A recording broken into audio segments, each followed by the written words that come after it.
sang this song to me. There was a message in its melody, sweetest lyrics that I ever heard. There's a message in the songs of birds. Tomorrow is another day. Living is the only way. Tomorrow's gonna ever come. Listen to the words of the song. Everything's gonna be alright. Everything is gonna be.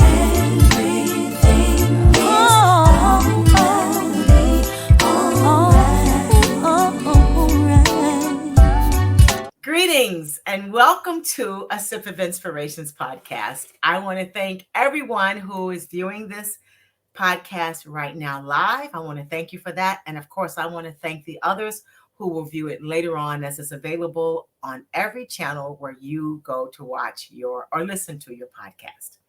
I'm Stephanie Wilson-Coleman, known as the Empowerment Doctor, and my website is champagneconnection.com. So we're live on Facebook right now, as well as YouTube. So if you're watching this, that's where you're watching this from. And luckily, as I let my audience know, we're now both streaming live through my personal Facebook page, as well as my professional business Facebook page. And that's quite a success for us.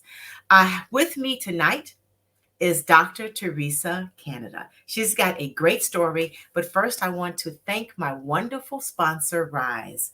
When you need a supply company to rise to your needs, call Resource Industrial Supply Company. They have actually sponsored every episode, and we are incredibly grateful because we bring to you conversations and information about how to change your life, how to live a better life, and how to get in and get everything that God has for you. So thank you, Dr. Kennedy, for joining me. So you're very welcome. Dr. Kennedy has an incredibly interesting story. She's written a book about the desegregation of New York City school systems. And she was actually one of the people who were involved in the desegregation of New York City schools. Now, I'm from Little Rock, Arkansas. So, we had a big desegregation back in 1957. And people think that that was the only one that occurred because that's the only one that's constantly in the news and constantly referenced in all of the historical material. So when I ran across Dr. Kennedy's background, I had to reach out because I needed to know the story. So welcome and tell us a little bit about you, and let's get to the story. Okay. Thank you so much, Dr. Wilson-Coleman. I appreciate the time you've taken to listen to, first of all, hear about my story and share it with your audience. Basically, I'm a full-time professor, and I also am a licensed professional counselor, among other titles, and now, of course, an author as well.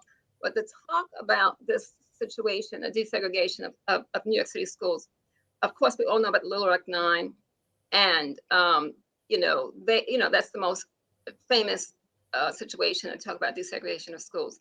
But no one really talked about what was happening in the northern schools. And in essence, matter of fact, even recent college students are unfamiliar with that. I'm not talking about even within the last 2 or 3 years, there are college students who don't know anything about New York City. As a matter of fact, one student said to me once, Dr. Canada, I didn't know schools were segregated in the North. I mean, and I'm just saying to myself, matter of fact, many of these young people who I've spoken to are future teachers.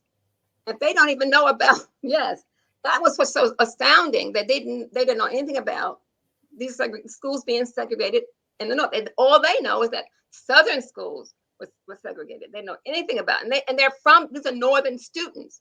These are students from the North. And they said they knew nothing about the segregation of schools in the North. So I have to enlighten people. So it's good, the fact that this is written, because very little has been talked about, very little has been written about specifically. So I wanted to make sure, because one person asked me, why did you write about this? I said, because I wanted to document. Too often we oral history is significant, especially culturally, but to not be able to document it when that person is no longer around, you lose this information, use the history. So I wanted to make sure that I documented this experience, and I talked about it as an experiment, specifically because of not just the fact that this happened in the 60s, but the fact that it occurred at a time when The school that I ended up going to when I left my neighborhood school was a school that really wasn't necessarily seeking to desegregate. It was like a side effect, but they needed more students in their schools. But see, people don't talk about that. They just feel like because we go to these desegregation processes in New York City, but there was a specific research. I'm a researcher, I'm an academic.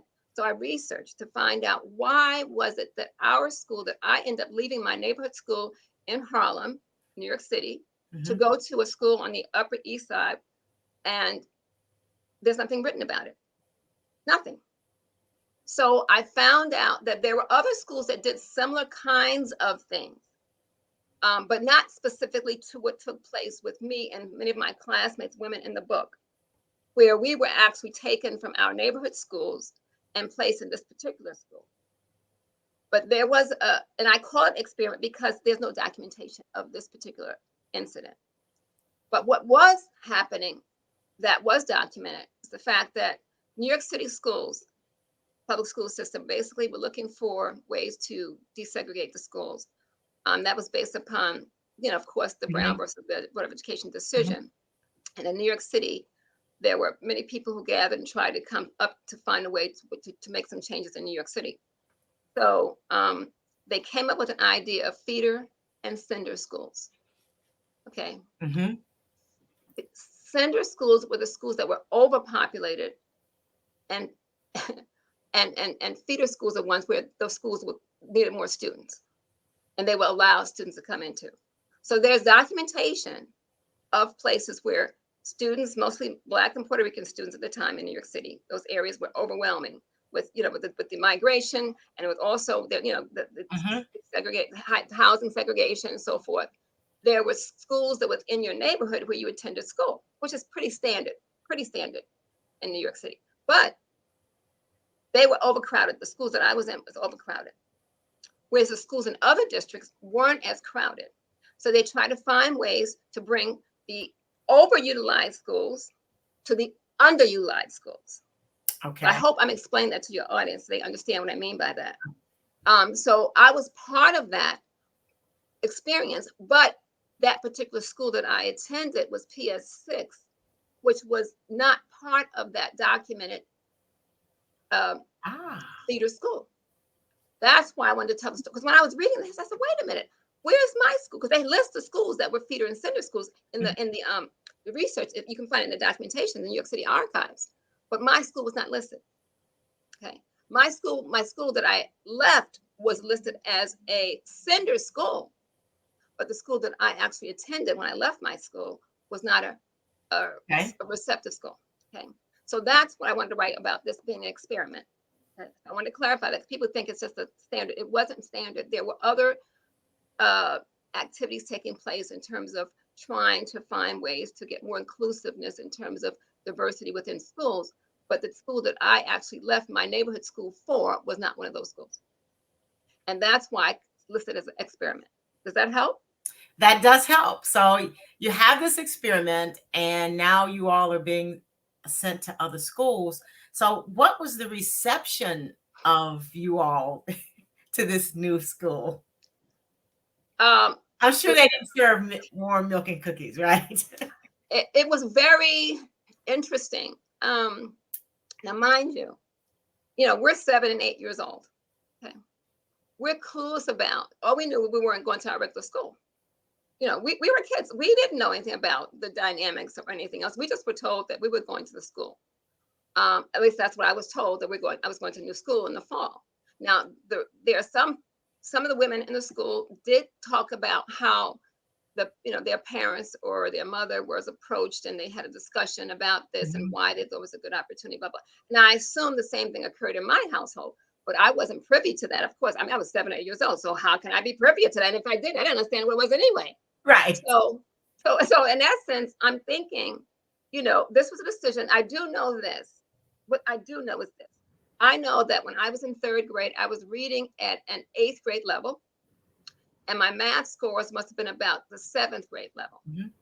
So what was consistent about all the girls who I talk about in the book, we all were considered gifted and talented children, quote unquote. Okay. This school that was receiving us wanted to make sure that we weren't going to affect the academic standards that they were accustomed to in their district. Okay. Oh. Okay. So we were selected.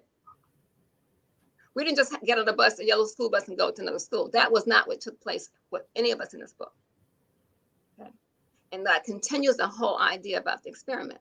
So the experience we had in the schools were very traumatic. Okay. Not knowing what the word traumatic meant at the time, of course.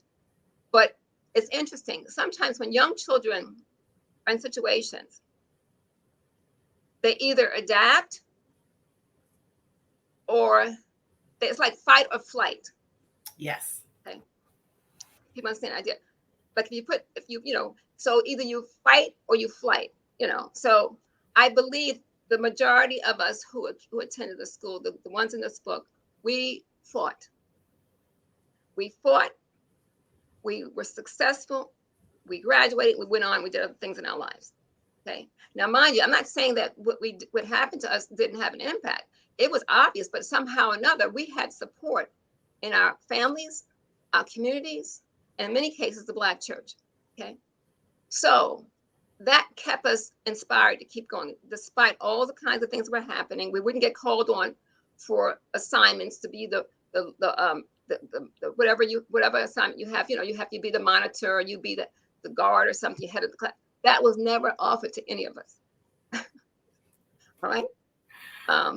So I can imagine. I'm from Little Rock, Arkansas, so I did not desegregate in that first wave. And people think that in 57, when Little Rock desegregated, everyone desegregated and it stayed desegregated, right? No, it did not. No. So I was in the second wave of desegregation in junior high, in high school. Oh, I literally remember telling the teacher when they were teaching like the 1,000 common misspelled words, I said, we did this in the 5th grade. Are you all just now doing this?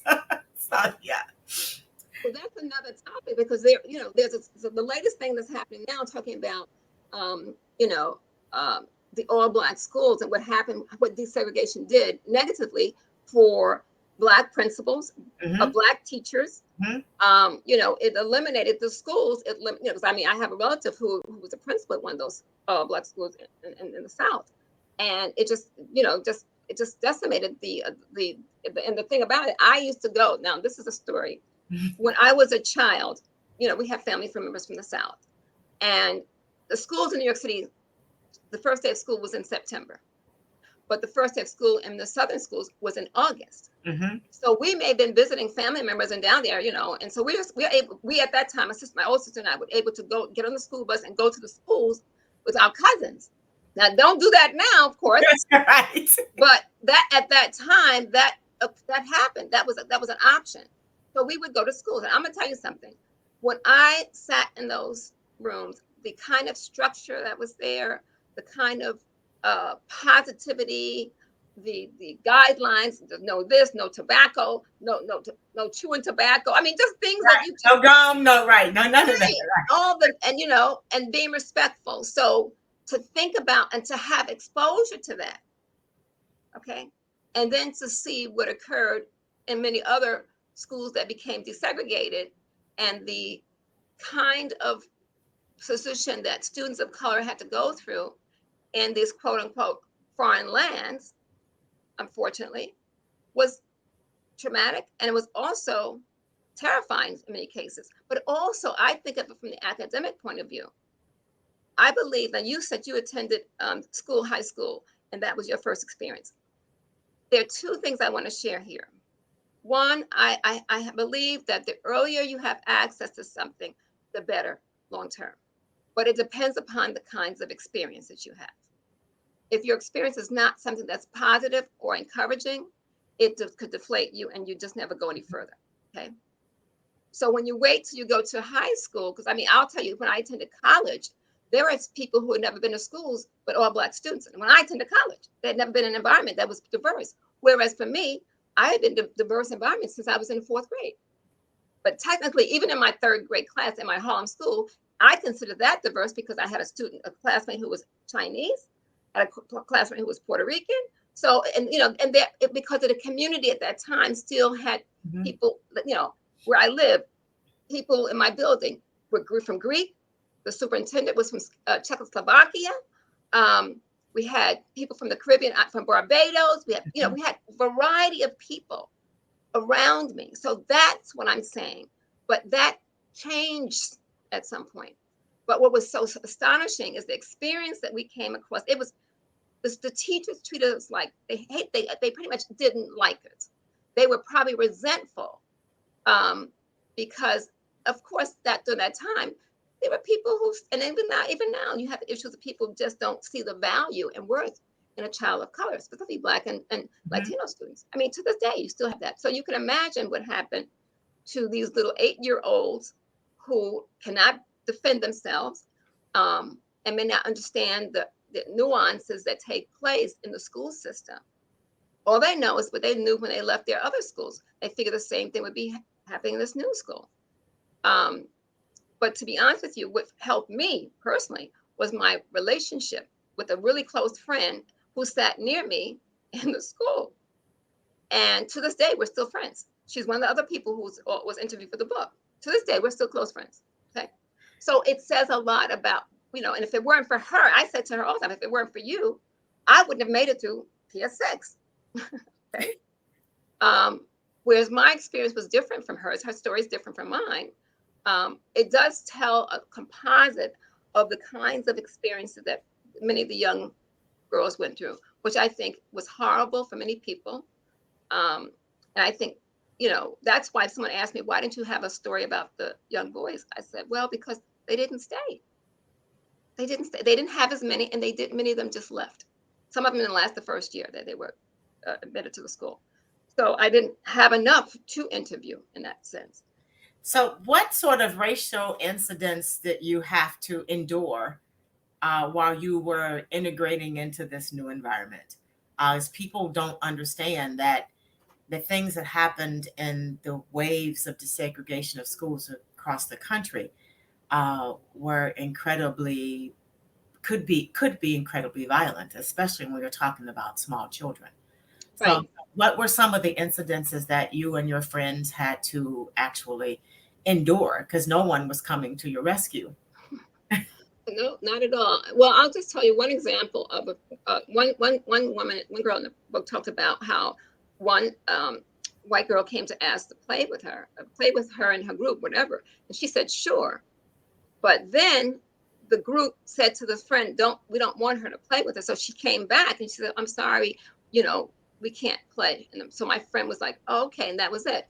So in essence, they didn't want the Black girl to play with, this one white girl was going to ask this Black girl in her class to come play. And that's in a schoolyard. And she invited her to come play, but then she went to the other group, back to her group, and said, well, I'm inviting so-and-so to come. So they said, no, we don't want her. So then she came back to my Black friend and said, oh, no, I'm sorry, you can't join us. That's one example, okay? That was outside the playground. Another example was in a classroom where the teacher, usually if you do homework and you're asked to answer questions, you raise your hand to answer your question after the teacher asks the question. Well, in the classroom, the Black students would raise their hands and the teacher never called on you. But once your hand was down and you didn't know the answer, that's when she would call you. Okay. Oh, that's terrible. I remember when I went to Central High in Little Rock, Arkansas, and we were desegregating that high school for the second time. And so those of you listening who think that desegregation worked the first time, it's no, we're doing it over and over and over. And I remember I got that trick, right? They don't call you when your hand is up, but they do when your hand is down. So I wouldn't put my hands up. Well, that's interesting. Right. That's what we decided to do. Two of us in the class, we decided, okay, we figured it out somehow. Right. So don't ask how but what we decided to do is we would just wait and not raise our hands when we had the answer. Because we figured at this point she'll call on us. And in fact, the teacher did. But let me tell you what was interesting after that. Once she did it a couple of times, maybe it took 2 days. I'm not even saying a week. After the second day, she gave up because she realized that we caught on. Right. And what was interesting, if you think about it now as an adult, you think about, why did she do that? Well, I know why she did that. Okay? And you know why she did that. Right. She did that to try to humiliate or to maintain a stereotype that these little Black girls are not smart. They don't know anything. They don't do their homework, so they don't have the answers. That was really, unfortunately, I believe, the reasons why she did that. And she wanted to do that in front of the other white students, not just between she and I, or she and my other classmates, but she did this in front of the rest of the class. So she was trying to maintain this idea that all Black people are stupid.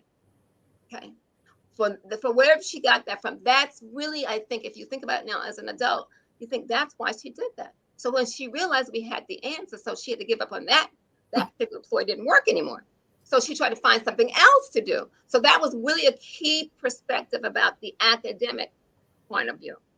And I think that the fact that these teachers were teachers who were used to the certain kinds of students being in the class.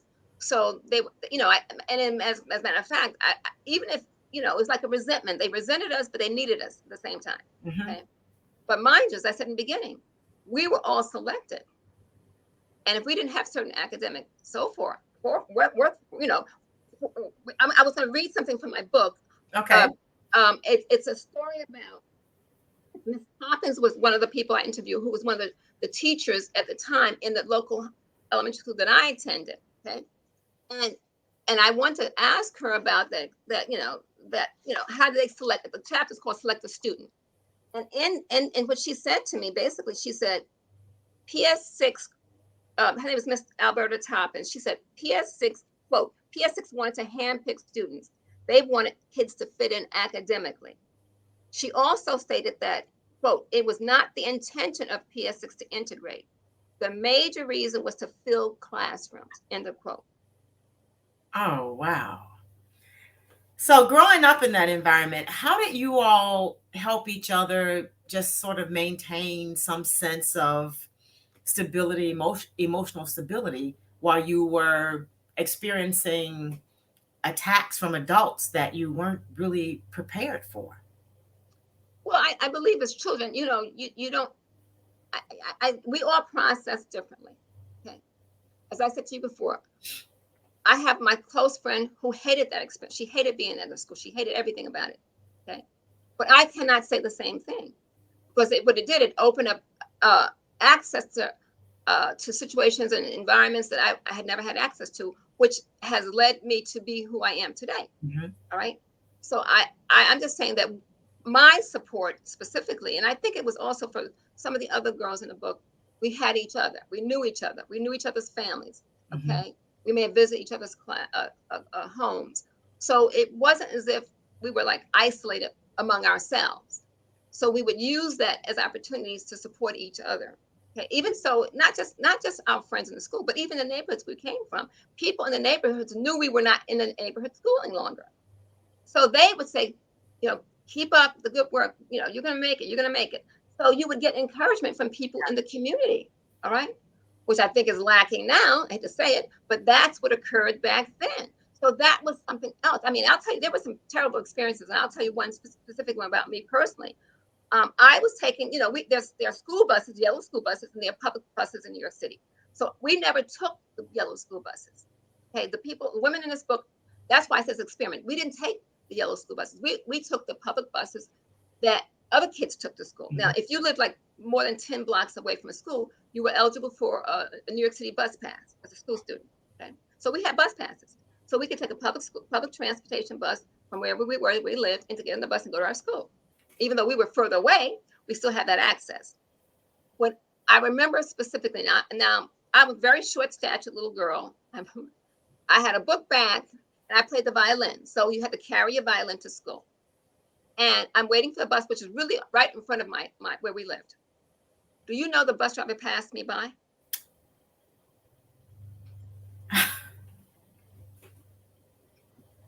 He did it more than once.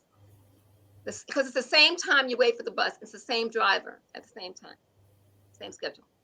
So after the second time, well, the first time when it occurred, fortunately, in my family, we had cars. So someone drove me to school, maybe about 5-10 minutes late, but drove me to school. So that was okay.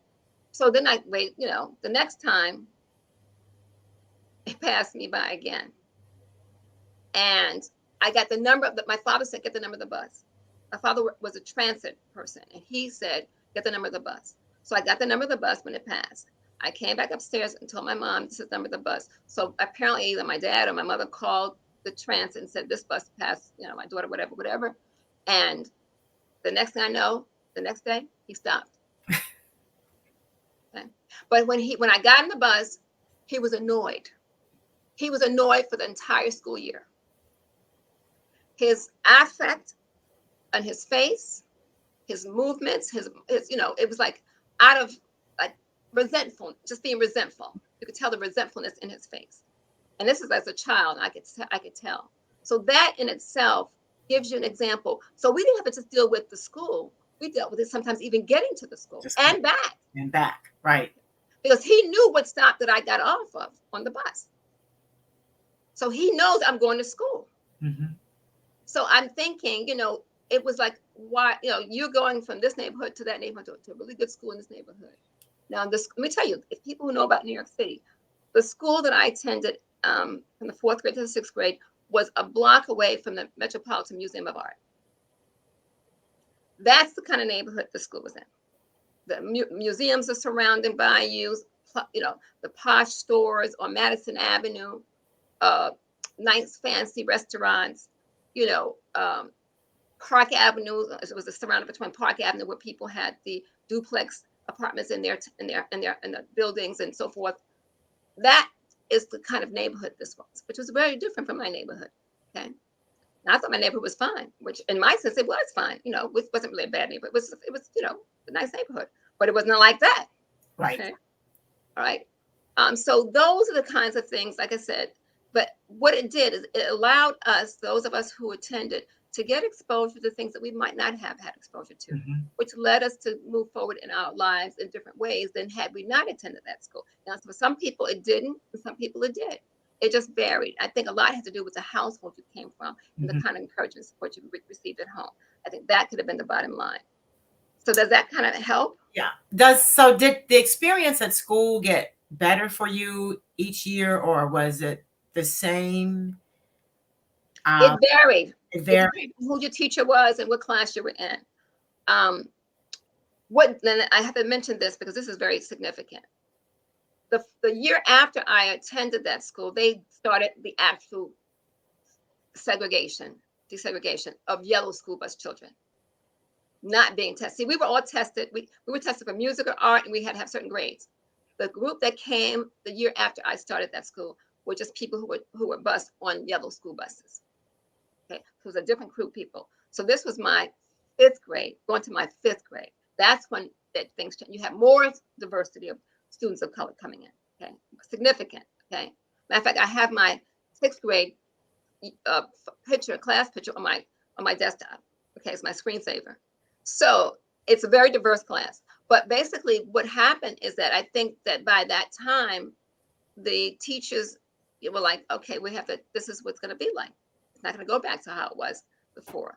We're going to have more students of color coming in here. So we have to deal with it. All right. And I think for me, I just became this, I was always kind of mild-mannered, but I don't know. But people tell me now that I was always like this go-getter. I was this leadership, like, really? So I didn't know that as a child. I'm thinking, I just do what I feel is best for me. What I enjoy doing. I never saw it as limiting. Okay. And I'm using that term very specifically. I didn't feel I was limited, other than I would always try. I would always just, I would put the effort out. Whereas other children, other people, other Black children would just, whatever the minimum was, that's what they did. They wouldn't reach out. I went to the parties, the people would invite us to parties, and some of them would. And every party, my father was a driver. He drove us to the schools and the people's homes and everything. And that was another experience, which I didn't know at the time was difficult for a Black man to walk into a Park Avenue apartment in the front door. Oh, wow. Oh, yeah. People didn't know that. They're like, what? I said, yeah, you went to the service entrance. Oh, see, I didn't know. Well, I'm educated at the heart. So I'm telling you, people need to, that's why I'm documenting this. You need to understand the complexities that take place. And people don't know this. And so when you have the next generation, they're not aware of this. They don't know how to prepare themselves. They just think this is how it was now, and that's how it always was. No, there were a lot of barriers that were broken in this process, for both sides in a sense. So I'm just saying to you, I had a party, okay, and some of them came to my party. Okay? It was all girls. We didn't have. It was funny. One of my friends, we talked about it in the book. She said when some of the parties she went to, they had boys and girls in the party. She said we didn't have girls and boys in the party. When we had parties, our parties were all girls, and that was true. Pretty much that was true. So that was something. Our parents didn't play that, right? Right. Our parents didn't play that. At 8-year-olds, 9-year-olds, I don't think so. But that's what took place at those other parties. Boys and girls were invited. Maybe it was a cultural thing. Maybe it wasn't. I have no idea. But I know when I had my party, I had a party with all girls. And, one of the girls talks about in the book how people got mad when they said they were going to come to my party. And it was interesting. I didn't know she thought that because, these are all interviews. And so I basically take what they were saying and documented it. But I didn't know it was an issue whether or not people were going to come to my party. I figured, if I invite you, if you don't want to come, fine. If you do, come. It's like, my home is just as welcoming as your home. So, and it worked out okay. But I'm just saying to you, those are the experiences that many people don't have access to. They're not familiar. It's like later, like I said before, later in life, some people get that, but not early on in life, unless they attend private schools or they live in an area that has like 1 or 2 families of color in that whole area. But then that's a whole different process. I'm just saying for this one, it's just very different. So you mentioned you played the violin. So Yes. were you able to continue to play violin in the desegregated schools? Well, let me just say this. The violin was a public school device. My sister, older sister, and I, we were had been taking piano lessons since I was 7 years old, and recitals and all that. Okay, which I like recitals, but that was their first instrument. My mother made sure we had a piano in the home. My older sister was playing piano, then I was playing piano, and when I have to mention also, part of the way to decide who was going to come to PS6, you had to take either a music test or an art test. I already had an ear for music from being a piano player. Mm-hmm. So when I get to PS6, you have to select an instrument. And because of the class that I was in, that specific class, you had to choose only an orchestral music instrument.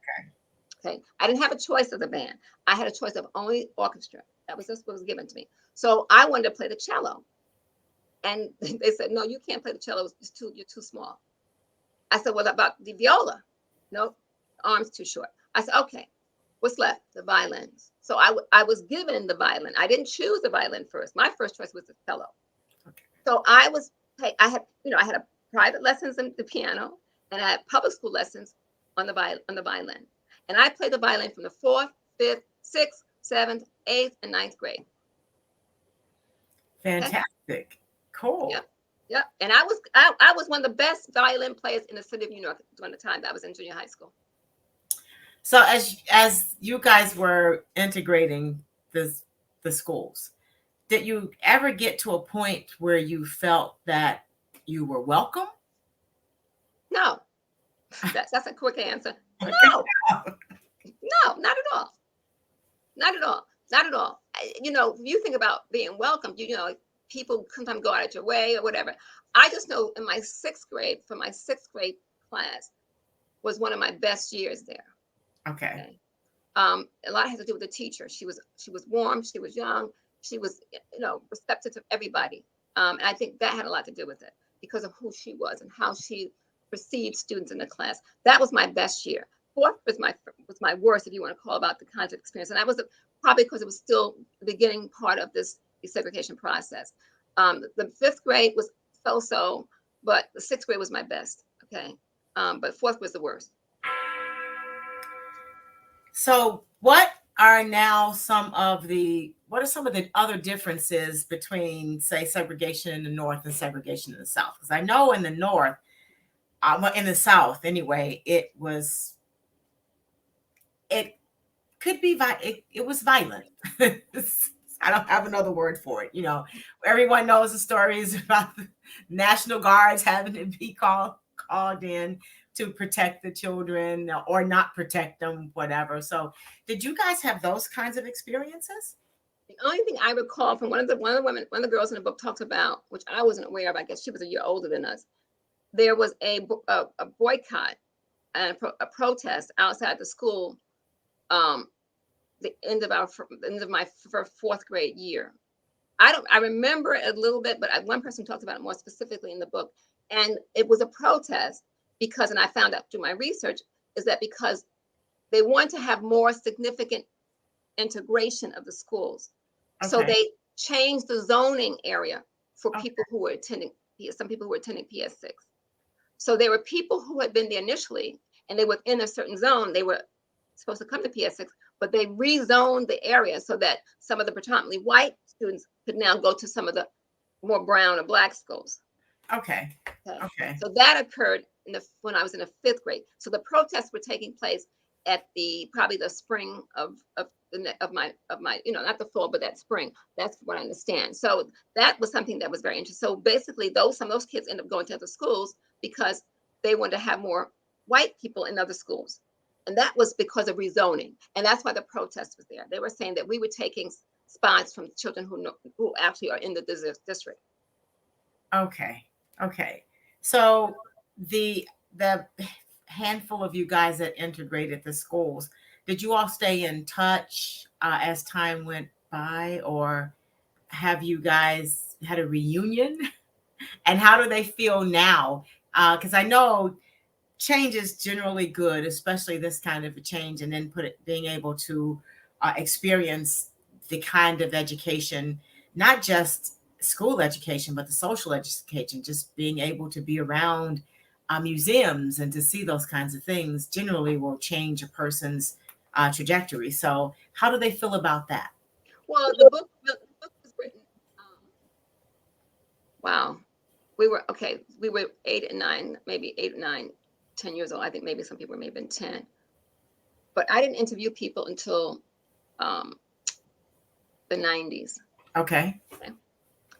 And so basically, and these are people who I had still been in touch with over all those years. So, we did stay in touch. We may not have been constantly talking to each other every day, but basically we stayed in touch over the years. Maybe we've gone to different junior high schools or different high schools or different colleges, but still we stayed in touch over the years somehow or another. That's how I was able to locate them, because I knew them.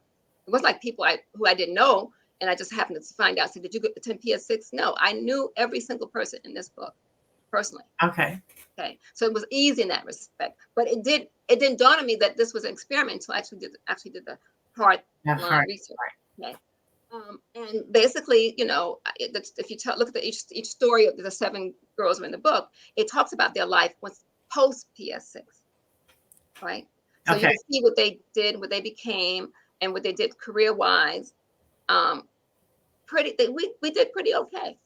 Okay, we did pretty okay, right? So basically, you have a school psychologist, you have a executive of a Fortune 500 company, you had a pharmaceutical sales executive, you had a pediatrician, you had a college professor, you have a computer tech specialist, and who am I missing? I'm missing one other person, but basically we did okay. Fantastic. So it ended up being a great experience all along for you all. Well, I'm not gonna say great. I won't say it was great. I'm just saying it allowed us to still pursue things in an optimistic. We were optimistic enough to go forward our lives, and we were able to accomplish things despite the experiences we'd gone through at the school. So, but like I said before, there are different ways. You can think about a situation as being harmful, which I believe it was. I think there needs to be understanding about the traumatic impact of desegregation. Never talk about it. So as a chapter, I talk about that in my book, Heart and Mind. And so, how people just throw kids into a situation, not realizing what they're going to go through. Because I'll tell you something, if my parents knew what was happening there, they would have pulled me out. They would put me out. But I never talked about it in a negative way. I just did my best. I did my schoolwork. I did my violin class lessons. I did everything, and I was okay, because for me, I felt this is where I'm supposed to be. I'm 8 years old. What do I know? This is my school. Right. That's your school. Right. That's your school. So I didn't know any other way. So I just figured it was a new school, yeah. And it had a violin. Another school didn't have a violin. So that's all. That was huge. But the other thing was huge. It was the kind of environment that this school that I attended, PS6, had kitchens. Kitchens. My other school didn't even have a gym. Oh, yeah, that's right. I remember my high school had kitchens and had like an area off from school where you could go and buy different kind of food, like different restaurants. And we didn't have that in the schools in the Black neighborhood. It's just like they had security guards and everything was always nice. It's like, wow, yeah. Yeah, it was like very different. Right, very different. It was very, very different. But I have to say, one person, I think about this too. One person actually mentioned in the book in her chapter that why couldn't we have had that in our school, that we with our neighborhoods, and it goes back to, equity and equity and equal educational opportunities. If you provide and people have this thing about the Brown decision, and it wasn't about sitting next to white kids in a classroom. It was not about that. And now with the largely, mostly predominantly Black and Latino schools, okay, this whole idea of integration or desegregation, what's that going to be like then? But see, we've grown up with this image that the only way a school can be integrated is if you have to have majority white students. Okay. So if you have 20 students in a class total, Mm-hmm. and you have 2 Latinos, 2 Asians, and maybe 2 Blacks, that's integrated to most people. That's not even doable in most public schools in this country. It's not even doable. So what does that mean? Okay. So that concept from the Brown decision, the Brown decision wasn't about that. It was about if they knew that if it was a predominantly white school, they would have the facilities and the resources available that they didn't have in the predominantly Black schools or Latino schools. So he's, but people kind of miss that, right? And we all know, like, but even in the segregated school systems in the South, the predominantly whites, the white schools didn't, you got the hand-me-down books from the white schools. Oh, yes, we did. I remember specifically studying Shakespeare, and the book didn't have any covers. And my teacher said, well, Stephanie, get over it because we're not in any danger of Shakespeare writing anything new. I remember that. So don't worry about the covers. You didn't have the same. They weren't the same. No. Yeah. So it's about providing, right. If you have the same type of opportunities, if you have the same equipment, you have the same resources, you have the same buildings, structurally and everything like that, then people would want to stay in their own neighborhoods. You don't have to leave your neighborhood if that's the case. The only difference was, and I think that was part of it, that the teachers who selected us from our neighboring schools to go out of our neighborhood, they felt this was an opportunity for us. And I think that's what they might have said to my parents, that this was a good opportunity for her. And so it's interesting. After all those years, I never did ask my mother. I never asked anybody why. Even when I was preparing, working in the book, I didn't ask anybody. My parents were still alive. I didn't even ask anyone. But thinking about it now, if the teacher had sent a note, even sending a note home, not even coming. So some teachers went to the person's home.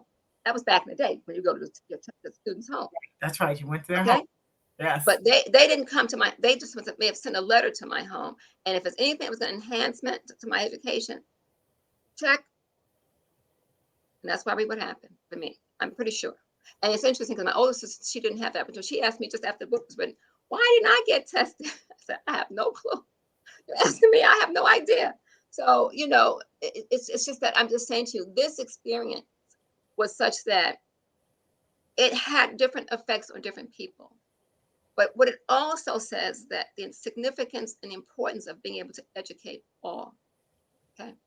Give everybody an opportunity to learn and grow and develop it in whatever environment that can be. And that challenges are now taking place through the system right now with public schools that I have questions about that doesn't allow for that. So that's probably my next venue to investigate and research. But that's a question I have. I'm thinking, you know, I don't. I already see the difference, the dichotomies that's taking place. I already see it with them, with family members, and with my nephews have dealt with, and what I'm like, okay, what's happening? Why is it's supposed to get better, not get Worse. worse? Right. So Okay. the schools you found have gotten worse than what they were before. Oh yeah, it's amazing, and I don't know if it's because most of the public schools in many large cities, like New York City, are basically predominantly Black and brown children, point blank. Okay. And so I don't know, is that the attitude? Is it because of who are students in the school that you feel that that's not important, that they shouldn't teach them as much, or they won't be as receptive? I don't know, but I just know that psychologically, if you've experienced what we experienced when I was in the 4th grade and how the teacher treated me and some of my classmates, I can imagine what's happening now with some of the students. Okay. Because people still may not see that this child is important. This child is worthy. This child can become anything that he or she can become, what they can become. So why not give them the opportunity to teach to all? Again, one of my mantras is teach to all. Teach to Okay? all. But like I said to someone just recently, I said, because you don't know who's going to be the person who's going to be the taking care of you at the bank or at the hospital. You got to make sure those people have the qualifications and do that. I mean, you're smiling, but I'm being honest with you. I'm concerned. Okay, I'm really concerned because I mean, because I'll tell you, when I was, people would tear things out of a textbook so you don't get the answers. It's becoming very challenging. But then again, some people may feel the minimum will do if you're working with certain students, and I don't believe that.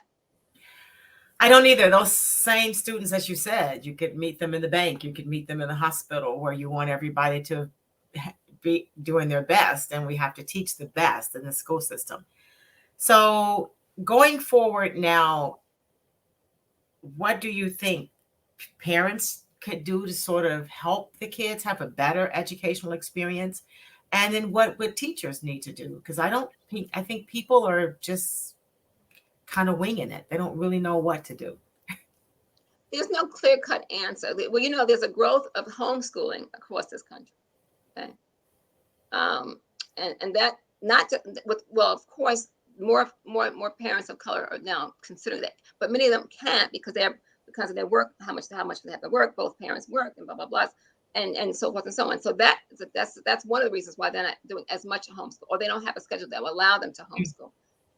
But that is something that more parents are considering because of the concerns they have about public schools. But if they can afford private schools, they'll send their kids to private schools. But that's another story. Okay. If you think that's going to be the answer, no, because there's still issues with private education too. There was a film called, what was it called?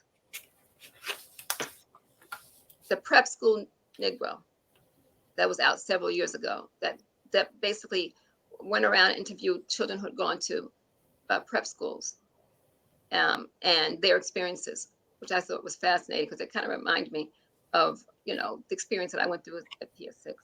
Okay. And these are older children. So I said, wow. It was like, I remember it was showing somewhere. But anyway, I thought about that experience. So when you ask about what can parents do, what can teachers do? Well, one of the things that you have to understand that the number of teachers of color are dwindling. And they're not coming into the force in any large enough numbers to be able to fulfill the class. There's a teacher shortage around this country, period. Okay? But the majority who's going into teaching are white females. Mm-hmm. Okay. And if I, as a professor, am not able to try to let these future teachers understand that you have to teach to all, then we're going to have an issue. Okay. But I'm just one person. All right. I just think people need to have exposure beyond their peripheral. Okay.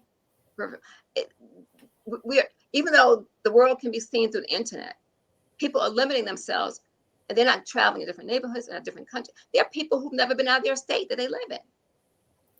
Yeah, there are people who I found out have never even been out of their neighborhoods. Exactly. Exactly. So how do you think that that person is going to know anything about their lives and what they're going to do out beyond K through 12? Or what are they learning? And I mean, what do they bring? See, it's like, I believe in andragogical learning, which means the teacher brings something in, the student brings something. It's like a seesaw. Okay. Okay. So if you have nothing to bring, you're going to always be, you know, you have nothing to bring. So where are you going to be on a seesaw? Right. Okay. So I'm thinking children need to get exposure to more than just one language, more than just one culture, more than just one neighborhood, more than just one state, more than just one country. Get exposure, because that gives a different perspective to your life. Okay. And I believe now more than ever it's more significant, but because of the economic situation, many children of color aren't able to have that exposure. Okay. Which public schools at one point allowed that. For example, when I was in PS6, we traveled. There was a teacher who took a trip during Easter break.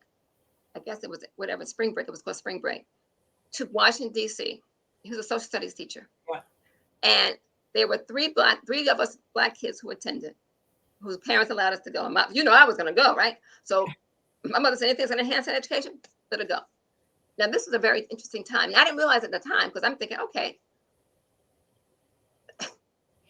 there was a time in this country, which people don't know, that blacks and whites could swim in the same swimming pool.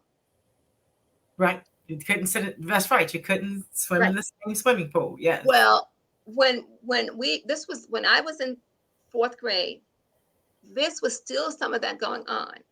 So it's very unusual to have black girls and black boys swim in the same pool with white boys and white girls. Okay. But I was part of that experience.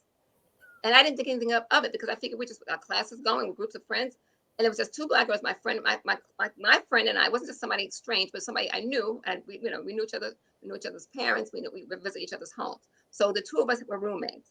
Then it was only one black boy who actually attended, one young man. And I don't know who his roommate was. I'm still in touch with him too, as a matter of fact. So I'm just saying that experience had an impact on me. So if you never have these experiences, if you go through life, especially if you go through school with no experiences, you can't get something out if you can't put something in. I hope that's like the bulk of what I'm trying to say is you got to put something in there to get something out of it. And we have more and more students today who are not putting anything in, who are not capable of putting things in, or have no interest in putting things in. They're just going through just routine. They're just going through the motions, because that's the understanding and structure they have in place for some of the public school. Like, okay, this is what you got to do. This is it. There's no room for investigative learning, which I learned early on. And now, if I have students now who are 18, 19 years old, and I try to get through some of this investigative learning, they don't want anything but sticking by the book. What does I have to get to get an A? What do I have to get the B? And that's it. So I'm saying that's a challenge for if this is what's coming out of the K through 12 public schools, we've got a lot of work to do.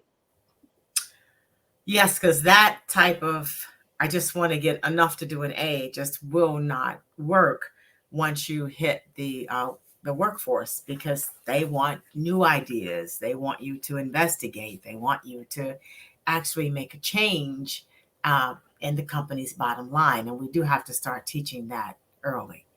So as you've gone through the integrative process and you've spent some time in the South as well, looking at that process, were they similar? Was one more difficult than the other? Or did they accomplish the same thing?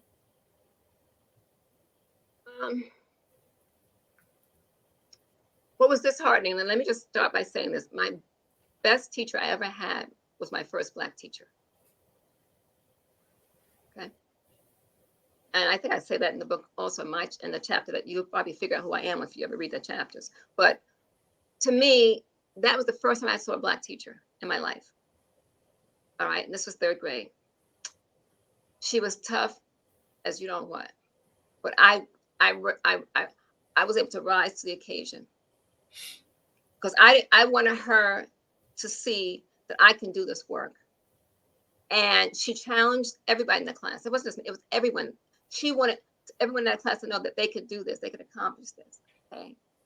And that set the standard for me moving forward. I didn't get that with my 2nd grade teacher. I didn't get it with my 1st grade teacher. I definitely get it in kindergarten. Okay. And I didn't get it in my 4th grade. So if it weren't for that Black teacher in my 3rd grade, I can't even tell you what my life would be like, because she set the standard for me. Now I had, family members who were teachers or principals and stuff like that. But for this to be my first Black teacher, to someone who I could relate to. Now she doesn't be exactly, but the fact that I'm seeing her in front of a classroom and the command she had the class and her knowledge base and what she exposed us to, there's nothing like it. To this day, there's nothing like it. To this day. I mean, I went to high school, I went to colleges, four degrees. To this day, she was the best teacher I ever had. Now, I'm not knocking other teachers who may be listening. I'm just telling you, this teacher was, if it weren't for her, she set the standard for me. Now, she may have done it for other people too, but she definitely set it for me. And I think that my whole trajectory would have been different had I not had her as a teacher in the 3rd grade. I wouldn't have been able to withstand PS6.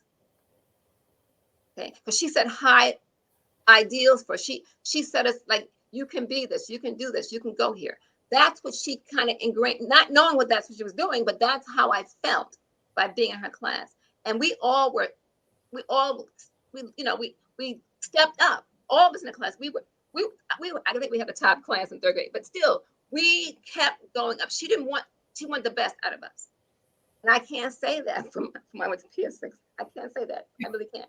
But that, if there's any distinction, what I'm saying about the fact that you said between the South and the northern schools, mm-hmm. The fact that schools in the South were segregated for a very long time, longer period of time, either directly or indirectly.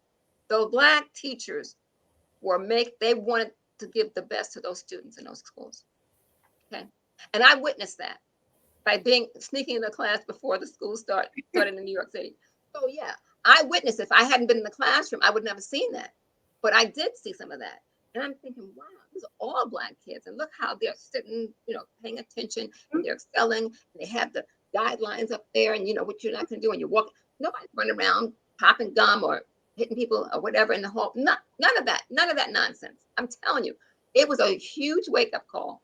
Okay. And it's all Black kids. So you can't say only the Black kids do the bad things. No. No, not when there's a Black teacher. I remember a story. After we desegregated, so I went to all Black schools through the 9th grade. So there was a bit of order, and there was the expectation that you will get every question right, and you will answer the extra bonus questions too. But I remember being in the 10th grade, we desegregated. It was one of the Black teachers, went from the Black junior high school to the white high school, and she was teaching. And we always had to raise our hands to get up out of our desk. And that was one of the rules on the board. And this white guy got up and didn't ask permission. And all of us looked at him because we just knew that the bottom of the floor was going to fall out and we were going to be sucked into hell. And she says, "What are you doing?" And he says, "I'm going to sharpen my pencil. It's my right." She promptly went over, took him by his collar and sat him in the chair and says, "No, you move when I say move." And we just said, "Oh, he's still alive." So yes. Yeah, but they were exciting and they made it interesting and they made you want to do it too. And exactly. Yeah. That's the key. I mean, like I said, that for me, which gave me the grounding that I need to be able to go through the experiment that I went through at PS6. If not for that, I don't think I would have been as successful to be able to have gotten through that experience. I think they actually believed that we were their future and they taught us like that. Whereas you go to the white schools, it's like, not too sure.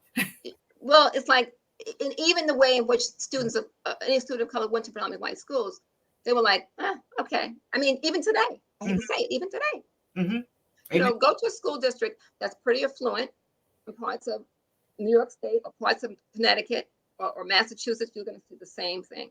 I hate to say it. I mean, they're little enclaves, and it's unfortunate, but it can still occur today in this day and age.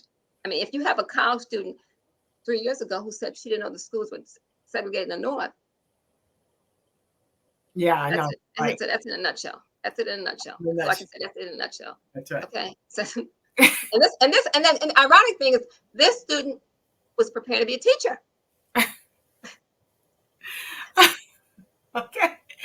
That's a good line. But I'm telling you, this was a student who was prepared to be a teacher.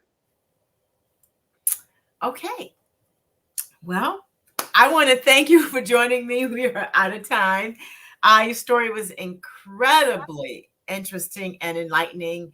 And a lot of us had never thought about desegregation of New York City schools, because in our minds, New York City is the gold standard. And surely they would have desegregated. But thank you for the information. Thank you for doing the work. Thank you for just being open. And I want to thank you for allowing yourself to go through the experience, so those who have come up behind you can actually get the benefit of a great education also. So, as I always say to my audience, may this day offer you just what you need in each unfolding moment. Be inspired, and to further notice, I want you to celebrate everything. I want you to find a heel worth dying for and take it. And above all else, I want you to do it your way. Remember, life is too short to drink cheap champagne. I am Stephanie Wilson-Coleman, the Empowerment Doctor, and it has indeed been my pleasure. And thank you again, Dr. Kennedy, for joining me. So until next time, have a great life. Hi, I'm Stephanie Wilson-Coleman, the Empowerment Doctor, and I have a couple of tips to share today. As I was out walking, I realized that it takes more than motivation to achieve your goals. It takes discipline. Motivation is the emotion of wanting to do something. Discipline is the doing the thing that needs to be done, whether you feel like doing it or not. So here are a few tips to be more disciplined in reaching your goals. When it comes to goals, I want you to begin by choosing just one goal, just one thing that you want to focus on to develop your self-discipline. For instance, perhaps you want to start exercising every day, or you want to read a book a week in order to enhance your skills. Whatever you choose, start small, because that is the best way to start to develop your self-discipline. Breaking down that goal into smaller sub-goals is key. Next thing are obstacles. You've got to identify your obstacles, such as distractions from messages, social media, noise. Whatever it is that takes you off of task, identify that, and then create strategies to help you manage those distractions. Then there's always action, so I want you to take action. Identify small action steps that you can take toward reaching your goals. Whatever you start, finish it. Overcome the urge to put it off. Just finish it. Then I want you to create a list. Create a list of your whys. List 5 reasons why the goal is important. 5 reasons why you want this. What does it give you? How will you feel when you achieve the goals? Those are just a few of the questions I want you to ask yourself when you are identifying your whys. Then I want you to stay focused. Sometimes it's 3 steps forward and 2 steps back, and that's with everyone. I want you to stay focused on the goal, and that is the key that will keep you on your path. So, start your discipline journey today. Remember, it takes more than motivation to achieve your goals. It takes discipline. I'm Stephanie Wilson-Coleman, the Empowerment Doctor, and as I always say, life is too short to drink cheap champagne. Have a great day. Trust your greatness.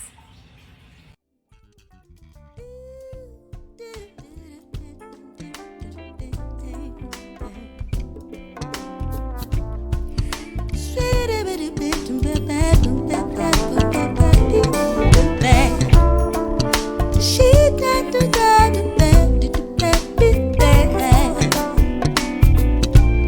Life's too short to drink cheap champagne. So I decided to buy me